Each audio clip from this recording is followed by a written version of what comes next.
귀한 찬양 감사드립니다. 우리 성가대 덕분에 새해 아침이 환히 밝은 것 같습니다. 또 귀한 찬양을 통해서 새해 한 해에도 우리 모두에게 은혜를 끼칠 때, 찬양을 통해서 우리의 마음이 저절로 열리고 주님의 말씀을 받을 때에 좋은 땅에 심기듯이 이렇게 심어지는 은혜가 있을 줄 압니다. 정말 찬양이 우리의 마음을 열리게 하고 우리가 정말 그러면 예배로 준비가 진정되는 것입니다. 찬양대를 위해서, 또 찬양팀을 위해서, 예배로 섬기고 봉사하시는 모든 분들을 위해서 온 교회가 함께 기도하면서 나가는 새해 되었으면 좋겠습니다. 갈릴리에서 출발한 예수님과 제자들의 여행은 이제 거의 마쳐지고 있었습니다. 왜냐하면 목적지인 예루살렘에 거의 다 다가왔기 때문입니다. 분량상으로도 이제 마지막에 17장에 베드로와 함께 집에, 가버나움 집에 들어갔다가 짐을 챙기고, 출발하셔서 19장 20장 상경하면서 분량상으로 보면 이제 마지막에 요 대조되는 여리고 소경들 이야기만 뒤에 남아 있는데, 오늘 본문의 분량상 거기까지는 다루지 않았습니다. 예수님께서 예루살렘에 올라가시면 그곳에서 당신이 당하실 고난을 잘 알고 계셨습니다. 제자들을 향해서 이것을 자신이 마셔야 할 잔이라 그렇게 표현하셨습니다. 그러나 제자들은 예루살렘이 가진 의미도, 주님께서 마셔야 하는 잔의 의미도 전혀 모르고 있었습니다. 히브리 단어에는 중의적인 표현, 두 가지 뜻을 가진 그런 단어들이 덜어 있는데요, 때로는 정반대되는 것을 이야기하는 그런 두 가지 뜻을 가진 단어들도 덜어 있습니다. 오늘 본문에 등장하는 잔, 이 잔이 바로 그런 의미입니다. 전에 말씀드렸던 것처럼 예수님의 모든 비유나 교훈의 말씀들은 항상 갈등이래요 요소가 있다라고, 그것을 발견해야 된다 말씀드렸습니다. 왜냐하면 그 갈등 요소가 그 속에 예수님께서 가르치시고자 하는 교훈이 들어있기 때문입니다. 오늘 말씀 속의 갈등의 요소는 한편으로 보면 잔입니다. 그리고 그것은 다른 단어라도 등장한데 자리입니다. 그 속에 오늘의 교훈이 들어있습니다. 우리는 보통 잔 하면 축배의 잔 이렇게 생각을 합니다. 히브리인들도 그렇게 생각했습니다. 시편 23편에 다윗이 무엇이라 그럽니까? 내 잔이 넘치나이다. 주께서 내게 부으시니 내 잔이 넘칩니다. 그런데 특히 예레미야 성경에서도 나오겠지만 이 잔, 때로는 멸망하는 잔, 고통의 잔, 쓴 잔, 바로 예수님께서 예루살렘에서 마셔야 하는 잔은 그러한 고난의 잔이었습니다. 하지만 예수님께서는 외적으로 제자들을 향해서 내가 이게 쓴 잔이다, 죽음의 잔이다 라고 말씀하지 않으셨습니다. 왜냐하면 예수님께서 그 쓴 잔을 마심으로 말미암아서 우리 모두에게 잔이 베풀어지게 되는데, 그 잔은 새로운 생명의 잔이요 축복의 잔이 될 것이기 때문입니다. 다시 정리하면 주님께는 고난의 잔이지만 그 결과로 받는 제자들과 저와 여러분에게는 그것이 축복의 잔이 되는 것입니다. 예루살렘에 가깝게 다다른 길에서 다시 한번 예수님께서는 예루살렘에 가면 당신이 겪게 될 일에 대해서 말씀해 주셨습니다. 18절과 19절에 기록되어 있는 말씀, 이것이 이제 공식적으로는 세 번째 마지막으로 당신의 순환에 대해서 예고하신 말씀입니다. 하지만 제자들은 이에 대해서 이해를 할 수가 없었습니다. 왜냐하면요, 6월절이거든요.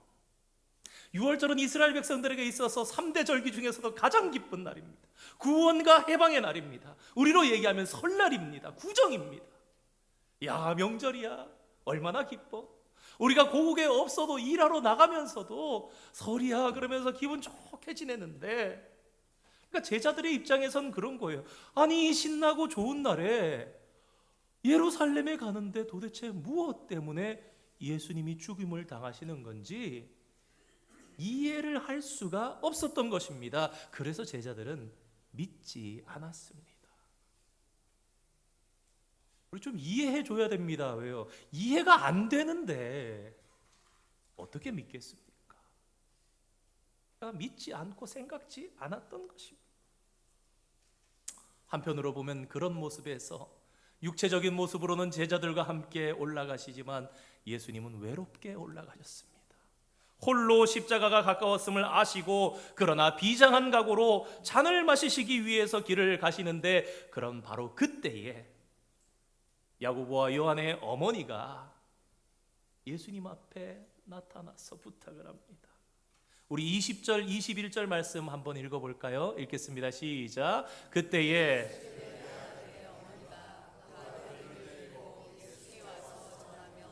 무엇을 구하니?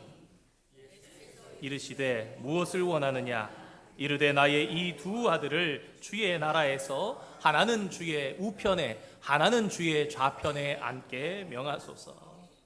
어떤 분들이 이 본문을 보면서 그런 얘기를 합니다. 원조 치맛바람이다, 극성파구나. 이게 근데 사실 조금의 오해도 섞여 있습니다. 왜냐하면 이 이스라엘의 문화 관습 속에서는 그들의 이 문화 속에 있는 거예요. 여러분, 이 다윗 왕에게 가서 압살롬을 데리러 올 때 누구를 내보냅니까? 여인을 내보내는 거예요. 약자를 내보내고 여인을 내세워서 어떠한 부탁을 하는 것이 그들의 관례였어요. 그러면 더 쉽게 그 일들이 이루어지고 그것이 누가 되는 일은 아니었던 겁니다. 물론 어머니가 이렇게 부탁한 것은 자기 자식 잘 되게 하려는 마음이 있었던 것입니다. 그런데 우리의 문화대로 이 청탁을 위해서 어머니가 치맛바람을 부리면서 그렇게까지 했던 극성적인 모습은 조금 오해를 우리가 풀 수 있으면 좋겠습니다. 아무튼 이런 상황을 통해서 우리는요, 당시 제자들이 가지고 있었던 하나님 나라에 대한 생각을 바라볼 수 있게 됩니다. 제자들은 금방 하나님의 나라가 임할 줄 알았습니다. 왜냐하면 예수님께서 능력과 권세가 많으시기 때문입니다. 그런데 이것은 잘못된 생각이었어요. 여러분, 하나님의 나라가 임하려면 무엇이 되어야 합니까? 어떻게 해야 저와 여러분이 하나님의 나라에 들어갈 수 있습니까? 예수님의 말씀이 아무리 권세 있고 그의 능력이 뛰어나다 하실지라도 우리 죄의 문제가 해결되지 않으면 하나님의 나라는 결코 우리에게 임할 수가 없는 거예요. 쉽게 예를 든다면 수술을 받아야 하는 것이죠. 제자들은 수술 없이 될 수 있다라고 생각했던 것입니다. 그래서 예수님께서 마시라는 잔은, 이거 잔치 아니야? 예루살렘에 다 왔는데 왕의 성 아니야? 이제 얼마 안 있으면 예수님이 왕으로 서실 거야. 그래서 제자들은 정반대의 생각을 가지고 지금 이 시기를 놓치면은 좋은 자리 다 뺏길 거야. 우리 좋은 자리 다 뺏기고 저 뒤로 물러나면 어떡해? 그래서 어머니까지 나서서 예수님께 줄을 서고 부탁을 한 것입니다. 하나님의 나라는 예수님이 오심으로 시작되었지만 그러나 완성은 오랜 시간이 지난 후에 이루어집니다. 세례 요한조차 이것을 오해했었습니다. 멀리서 바라볼 때에 하나의 산인 줄 알았지만 거기에는 예수님의 초림이라는, 먼저 오심이라는 산이 있고 그 이후에 다시 오시는 예수님의 심판주의 산이 있었기 때문에 임하시면 나라가 이루어질 줄 알았었던 것입니다. 그러나 나라가 시작된 것은 맞지만 그러나 나라가 마칠 때까지 열려진 문을 통해서 천하 만민을 부르시면서 천국을 완성해 가시는 그런 사역이 있었던 것. 그래서 이 시간 동안 성도들은 자리 다툼하는 것이 아니라 복음 전하고 의를 위해 고난을 받으며 견뎌야 하는 시간인 것입니다. 우리 지난주에 포도원 비유 말씀 들어봤죠. 먼저 왔다고 좋은 자리에 있는 것, 좋은 도구 쓴다고 더 많은 것, 더 좋은 상급 차지하는 것이 아니라는 것입니다. 사실 오늘 본문에 등장하는 야고보와 요한은요, 예수님과 아주 인간적으로 가까운 사이였습니다. 어떤 성경학자들은 오늘 부탁을 한 어머니가 예수님의 이모 살로메였을 것이라고 추정하기도 합니다. 예수님 또한 인간적으로 이들을 가까이 대하셨습니다. 그러나 우리는 분명히 알아야 합니다. 하나님 나라의 상급이라는 것은 예수님과 인간적으로 가깝기 때문에 받는 것, 그런 사이이기 때문에 아닙니다. 아니에요. 누가 그러면 하나님의 상급을 더욱 많이 받는가? 하나님 나라를 위해 가장 많이 낮아진 사람이 가장 큰 상급, 가장 많은 고난을 받은 순서대로 가장 많은 것을 포기하고 내려놓고 희생하고 더 크게 순종한 사람들에게 주어지는 것. 그래서 가장 큰 복은 예수님 때문에 제일 많이 뺏긴 사람, 예수님 때문에 제일 고통받은 사람이 차지하는 것이 당연한 것입니다. 주님께서도 언급하지 않으십니다. 내 아버지께서 마땅히 주어야 할 자들에게 그 좌편 우편을 허락하실 것이라. 그러나 우리가 사는 세상은 정반대죠. 그래서 자꾸 오해하는 겁니다. 안타깝게도 때로는 교회 안에서도 세상의 것을 많이 가지고 있으면 인정받기가 쉬울 때가 있습니다. 그러나 하나님 나라에서는 결코 그렇지 않습니다. 그 전전주에 부자가 천국에 들어가기가 어렵다. 그래서 우리는 좀 무서운 생각을 냉정하게 해보아야 합니다. 다 그런 건 아니겠지만 어쩌면 교회에서 인정 많이 받은 사람들은 어쩌면 천국에서 찾아보기 어려울 가능성도 많이 있습니다. 어떤 분이 꿈에 천국에 가셨다죠. 꿈에 봤더니 아는 사람들이 천국에 보이더랍니다. 근데 잠시 후에 깜짝 놀랐습니다. 왜 그랬습니까? 자기 교회 목사님이 안 보이는 거예요. 여러분, 천국 가면 그런 일이 있습니다. 나더러 주여 주여 하는 자마다 다 천국에 들어갈 것이 아니요 다만 하늘에 계신 내 아버지의 뜻대로 행하는 자라야 들어가리라. 이 세상에서는 주여 주여 하면 다 신앙 좋은 줄 착각할 수 있습니다. 그러나 하나님께는 과연 그렇겠습니까? 그분은 중심을 보시는 분이십니다. 주님을 위하여 얼마나 많은 것을 버렸느냐, 얼마나 수고하였고 얼마나 속상했고 얼마나 오해받았고 그것으로 평가하십니다. 예수님은 그 어머니와 아들들에게 그러면 너희가 나의 마실 잔을 마실 수 있느냐 물어보십니다. 어떻게 보면 직접적인 의미로 이 잔은 십자가에 매달리는 것입니다. 그런데 두 제자는 겁도 없이, 아니 더 정확하게는 알지 못하여서 그럴 수 있다고 대답을 합니다.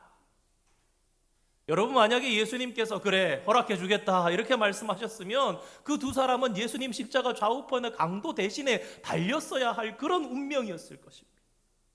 그러나 주님께서는 그 순간에 허락하신 것이 아니었습니다. 왜냐하면 아직 두 제자들은 그럴 준비가 되어 있지 않았기 때문입니다. 그런 죽음은 그들에게 의미 있는 것이 아니었기 때문입니다.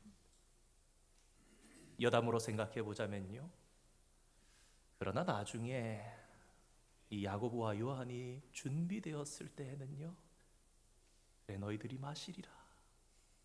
오늘 본문의 말씀처럼 마시게 하셨어요. 그들이 의미 있게. 한 사람은 죽음으로 마셨습니다.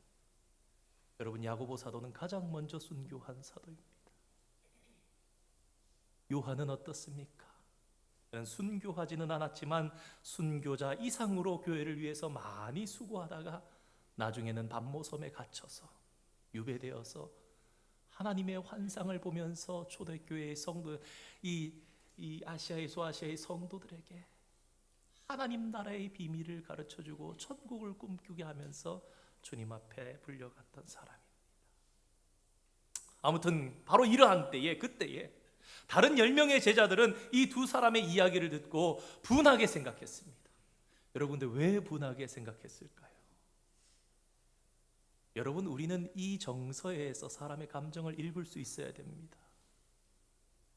제가 심리학에 대한 얘기를 하게 되면 우리 집사님 한 분이 늘 신경이 쓰이는데, 혹시 저기 할까 봐 물론 자료를 더 이렇게 정확하게 찾으려고 모든 예화나 이런 것들을 애를 씁니다만, 심리학적으로 보면 그렇다 그래요.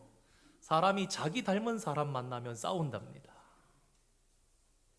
내 모습이 그렇게 싫은가 봐요. 자기는 그렇게 살면서. 무슨 얘기냐? 10명의 제자들이 화를 냈다. 이 속에는 자기들도 같은 생각을 하고 있다. 무슨 소리야? 내가 왼편이야? 내가 오른편이야? 그러고 있었다라는 것이죠. 예수님께서는 그래서 하나님의 나라가 세상과 어떻게 다른지 말씀하셨습니다. 우리 25절부터 27절까지 말씀 함께 한번 읽어보겠습니다. 25절입니다. 시작. 예수께서 제자들을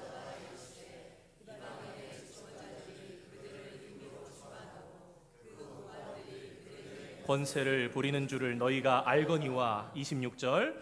너희 중에는 그렇지 않아야 하리니 너희 중에 누구든지 크고자 하는 자는 너희를 섬기는 자가 되고. 27절. 너희 중에 누구든지 으뜸이 되고자 하는 자는 너희의 종이 되어야 하리.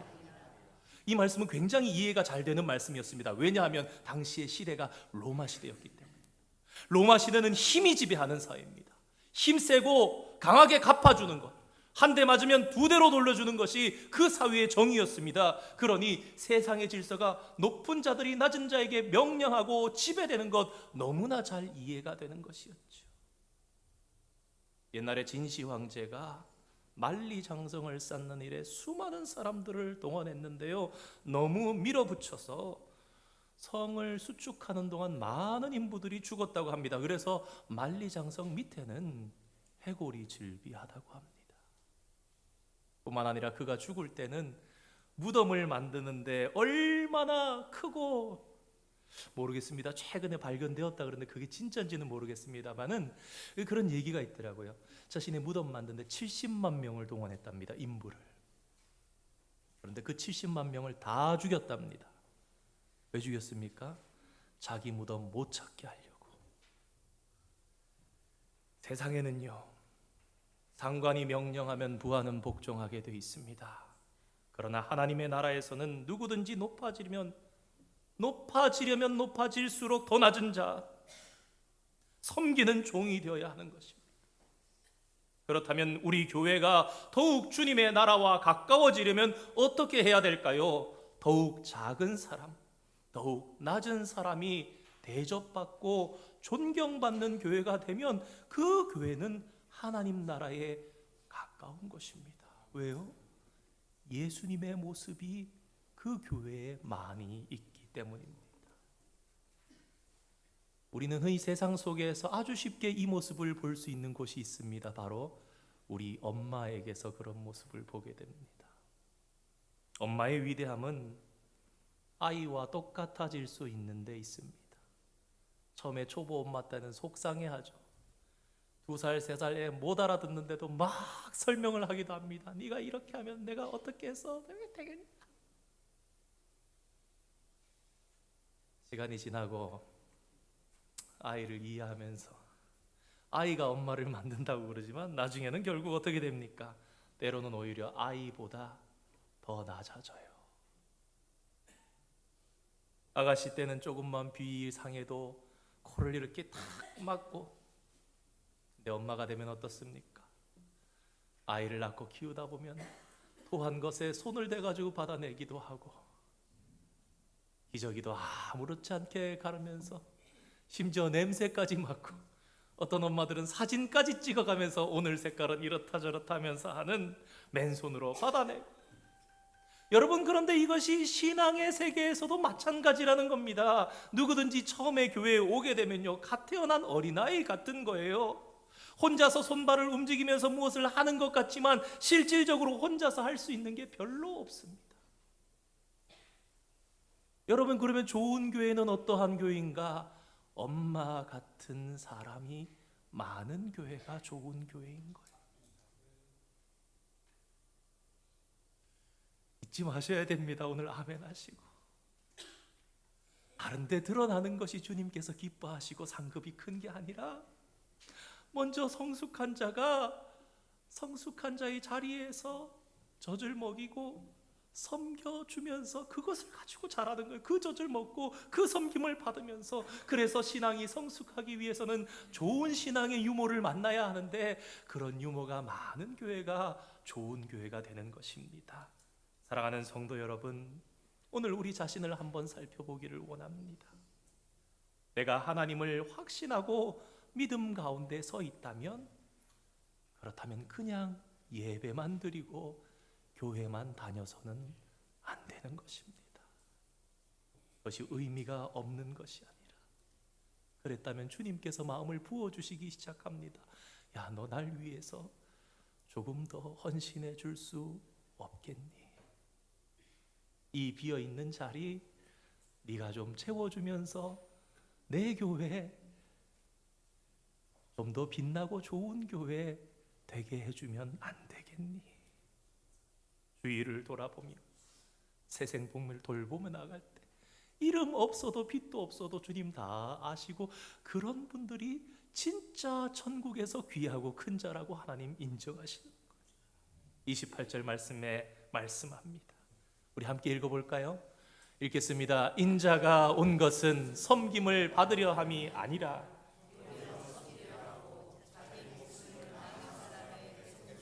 주려 함이니라. 우리 한 번 더 읽겠습니다. 인자가 온 것은 섬김을 받으려 함이 아니라 도리어 섬기려 하고 자기 목숨을 많은 사람의 대속물로 주려 함이니라. 우리 주님이 이런 분이에요.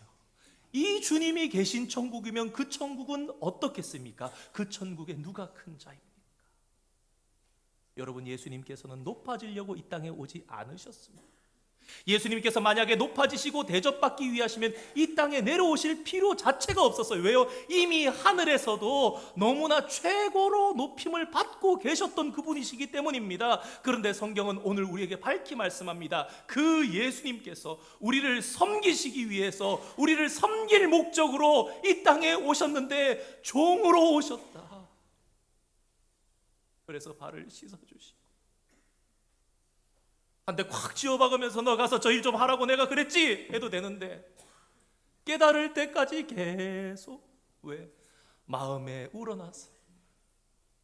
사도 바울이 도망쳐온 종 오네시모를 위해서 디모데에게 뭐라 그럽니까? 내가 명령할 수 있으나 그렇게 하기를 원하지 않고 네가 그 종을 친히 용서해 줄 마음을 품고 이렇게 내기를 원한다. 억지로 하고 싶지 않고 너의 자유로 그렇게 되기를 원한다. 예수님은 우리를 대신해서 노예가 되셨습니다. 그리고 그 섬김 때문에 우리가 자유인이 되었습니다. 예수님께서 고난의 잔을 마셨기 때문에 우리가 축복의 잔을 마시는 것과 같은 것입니다.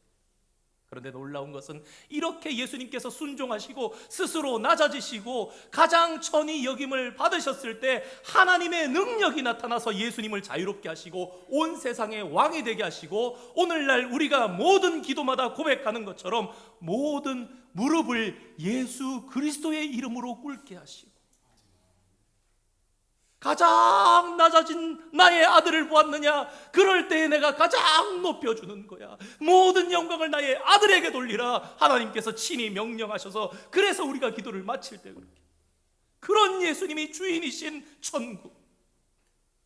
그러니까 섬기는 자가 가장 높은 자 아니겠습니까?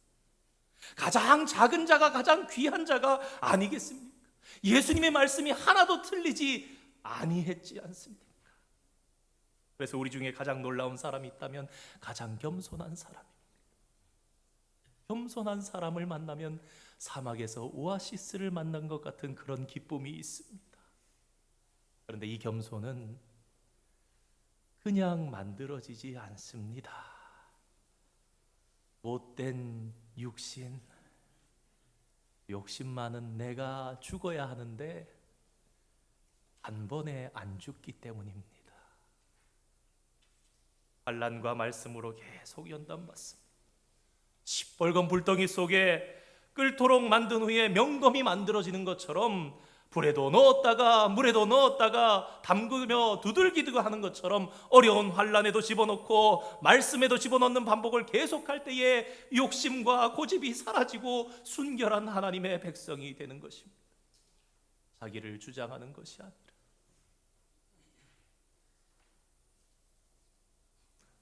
며칠 전에도 그런 얘기를 들었습니다. 도움의 손길이 와서 요청했는데 가족들하고 좋은 시간을 보내고 있었는데, 참 인간적으로 생각하면 안 들어줘도 되는 일인데 하루를 다 잡아먹으면서 그분 도와드렸다는 이야기를 들으면서 대단하신 분이시다. 이 단계가 되면 그분은 보석이 되는 것입니다. 그러면 이 사람은 마치 예수님처럼 이 땅에서 천국의 축복의 문을 열어서 하나님의 축복이 쏟아지게 하고 기도하는 것마다 쉽게 응답되는 놀라운 복을 누리게 되는 것입니다. 오늘 우리는 인생의 목적을 정확하게 알지 못합니다. 그런데 그런 우리가 인생의 목적을 알 수 있는 유일한 길은 하나님께 가까이 가는 것이고 하나님께 묻는 것입니다. 그런데 그 길은 겸손의 길입니다. 말씀드린 것처럼 인내와 연단이 필요한 길입니다. 또 나를 비우는 길입니다. 그러나 그 끝에 나오는 겸손은 욥이 고백했던 것처럼 순금 정금같이 아름다운 것이며 면류관 같은 것이며 하늘의 보물을 쏟아지게 하는 것이며 많은 사람들이 나를 통하여서 축복을 받게 하는 것입니다. 사랑하는 성도 여러분, 오늘 말씀을 들으면서 이런 겸손의 길을 향해서 달려나가기를 원하는, 다짐하는, 결단하는 성도들이 우리 안에 많이 있었으면 좋겠습니다. 말씀을 준비하다가 어떤 가수의 노래가 하나 생각났습니다. 실제 이야기라 그래요. 노래가 좋아가지고 예전에 좀 들은 적이 있었는데 본인의 이야기가 많이 담겨 있다고 이번에 다시 이제 말씀을 준비하다 찾아보니까 그랬대요. 아버지가 일찍 돌아가셨어요. 어머니가 혼자 자기를 키웠는데 뭐 그게 그렇게 대수롭지 않게 자랐던 것 같아요. 어느 날 성인이 돼서 문득 돌아보니까 그 어머니가 자기를 키우기 위해서 꽃다운 여성 20대부터의 모든 것들을 다 쏟고 그 처녀 예뻤던 엄마가 사라지고 한 아주머니, 중년이 넘어가며 이제 노년이 다가오는 그런 어머니가 된 것 깨달으면서 가사 중에 이런 가사가 나옵니다. 나를 꽃 피우기 위해 얼음이 되어 버렸던 그 흘린 그 시간들을 내가 깨끗이 모아서 당신의 웃음꽃 피우기. 인생 돌아봤더니 못난 나 잘되게 만들려고 본인은 20대 초중반에 꽃 따웠던 그 시절을 갈아 넣어서 거름이 되어가지고 오물이 되어가지고 나를 꽃 피워놓은 그 그을린 처녀 시절의 엄마를 봤다는 거예요. 얼마나 눈물이 납니까? 얼마나 고맙습니까? 그래서 그 그을렸던 그 시간들을 내가 깨끗하게 모아서 엄마, 내가 엄마 웃음꽃 피게 해줄게. 여러분, 그것도 쉽지 않잖아요.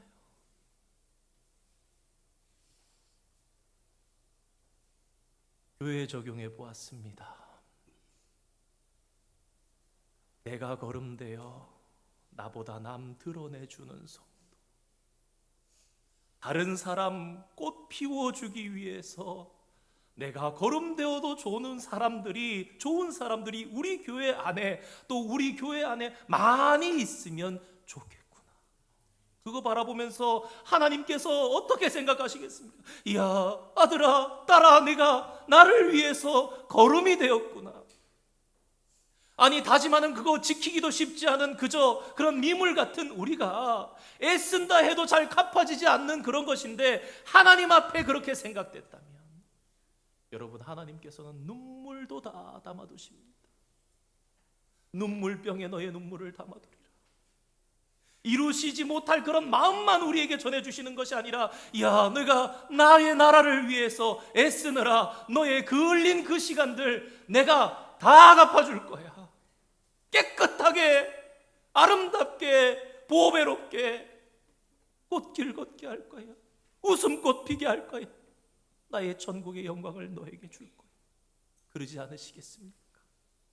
사랑하는 성도 여러분, 그렇기 때문에 주님을 위해서 더 많은 것을 잃고 더 많은 것 포기하고 헌신하고 희생한 그런 성도가 주님 앞에서 큰 자이며 왼편과 오른편을 차지하게 되는 것입니다. 가장 많은 것을 잃었고 가장 크게 희생했고 가장 많이 아팠고 가장 많이 헌신한 자가 하나님 나라에서 예수님의 좌우편에 서는 것 당연한 것 아니겠습니까? 이 교훈을 결코 쉽게 잊어버리면 안 됩니다. 우리 예수님은 존경하고 세상에서도 인정받는데 교회가 이 교훈을 잊어버리고 등한시할 때 교회는 세상에서 볼 때도 이상한 곳이 되어버리는 것입니다. 분명한 인생의 목적을 아시고 극진한 대접을 받아도 부족했던 그분께서 오히려 겸손하게 우리를 섬기셨던 그 주님의 모습이 새롭게 맞이한 2023년 이 한 해뿐만 아니라 저와 여러분의 인생의 꿈이 되고 목표가 되는 그러한 놀랍고 아름다운 삶 될 수 있기를 주님의 이름으로 축원드립니다. 기도하겠습니다. 거룩하신 아버지 하나님, 주님의 은혜와 사랑을 진심으로